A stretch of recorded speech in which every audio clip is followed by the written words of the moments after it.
Catus Maximus here, doing a review of this arrow. I'd say it's a more of a compact style manual riveter. Pretty simple.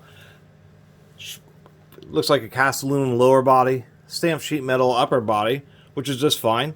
But this arrow, some of the arrow staplers and stuff aren't my favorite, but I actually think that they did a reasonable job on this riveter. They actually tried. One thing that I like that you can see in there, that it uses double plates for the crossbars, triple plates to actually engage with the plunger. Here's the plunger. We can see that it has a guide. They use 4 torque screws, so that guide's actually held in there pretty well. And that guide just helps maintain a lot more stability on the plunger. Or this is a traditional riveter. This is like the universal riveter design. Even like on the wall, it's the same thing. They just have a cutout where the plunger swings up and down. What the handle does here. Now you can see what they do is that barrel that the teeth are inside, they just have notches on each side, and there's just a fork on the handle. That's what's prying it upwards. That's how pretty much all traditional riveters work.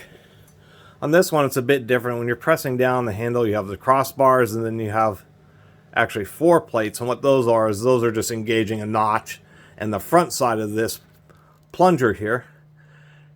And they're pivoting off of these 2 pivots in order to essentially give you a more compact tool. And because you have 2 pivots there, it's actually a compound action. That's why they're able to have a riveter here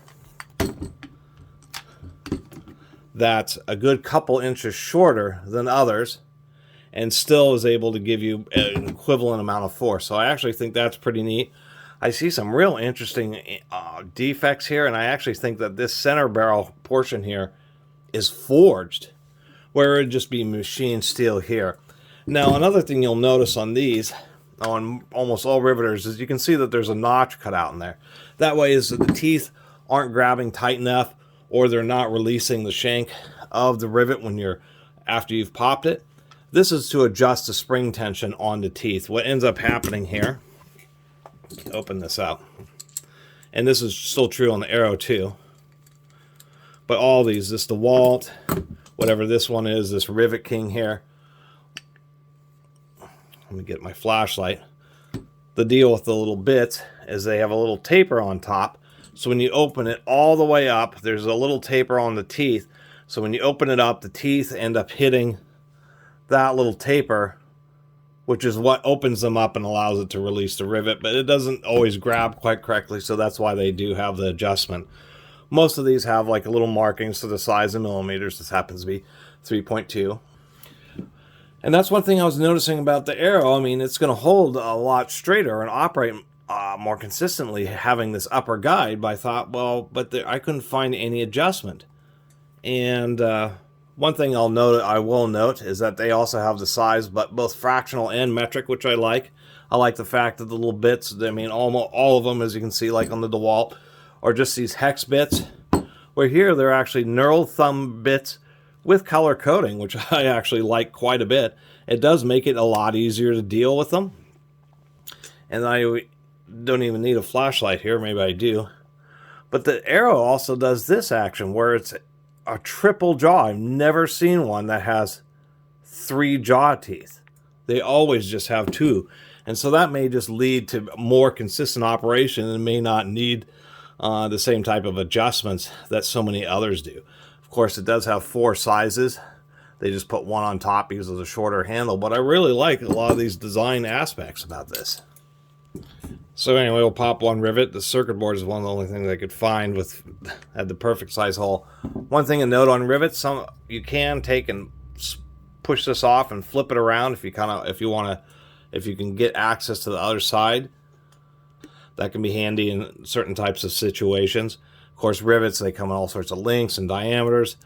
The other thing is, the reason they have all these bits is if you use a really big a die like this, and what can end up happening, particularly with aluminum rivets, is some of the aluminum will actually get sucked into the space in the hole, and then the whole rivet gets jammed. That's why they come with all these dies, and why you really want to use just the right size one. Anyway, You usually have to ratchet a couple times.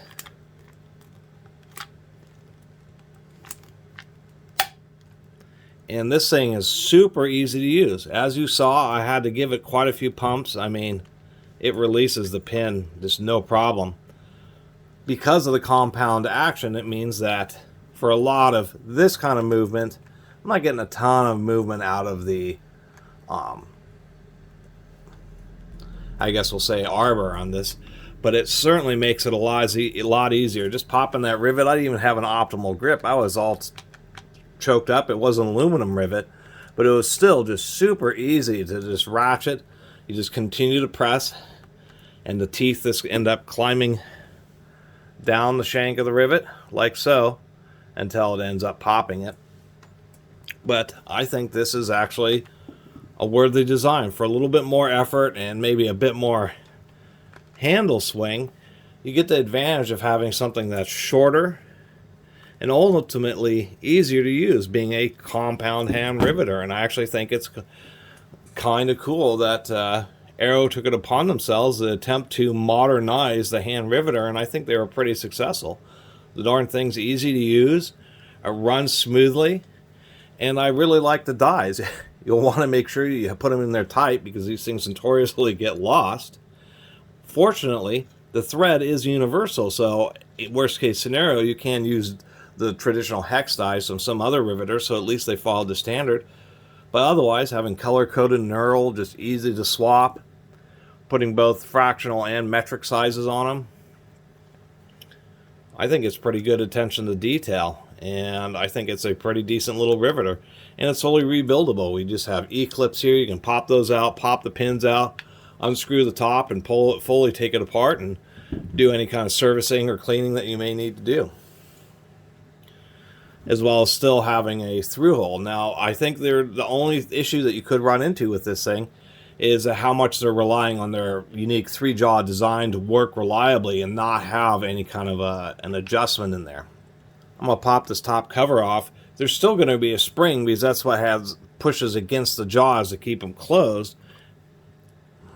Well, I got this open. This definitely looks like a forged piece of steel, but what I was noticing down in there is if you look, surprisingly enough, it's not just a notch, it's gear teeth, so that this compound lever right there actually has teeth, multiple teeth cut in it, so it's gearing its way up. So I thought that was kind of an interesting design, and it certainly does not look like there's any way to adjust it besides completely disassembling it.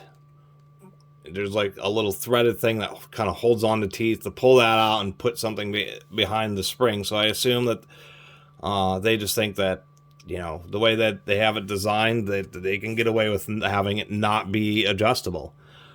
The little guide is actually pretty thick, and I think that's a pretty good idea. It just helps it run really smooth. Really nice fitting part, and that's not going to come loose with those 4 screws. And surprisingly enough, the screws are actually pretty long. They actually are pretty deep and have a lot of thread engagement. So that's my overly long video. I just thought it was worth talking about these for a while because I own a lot of riveters and have used a lot of them over the decades, and you know, the only exception to this is a aircraft grade hydraulic hand riveter that I have that's extra special.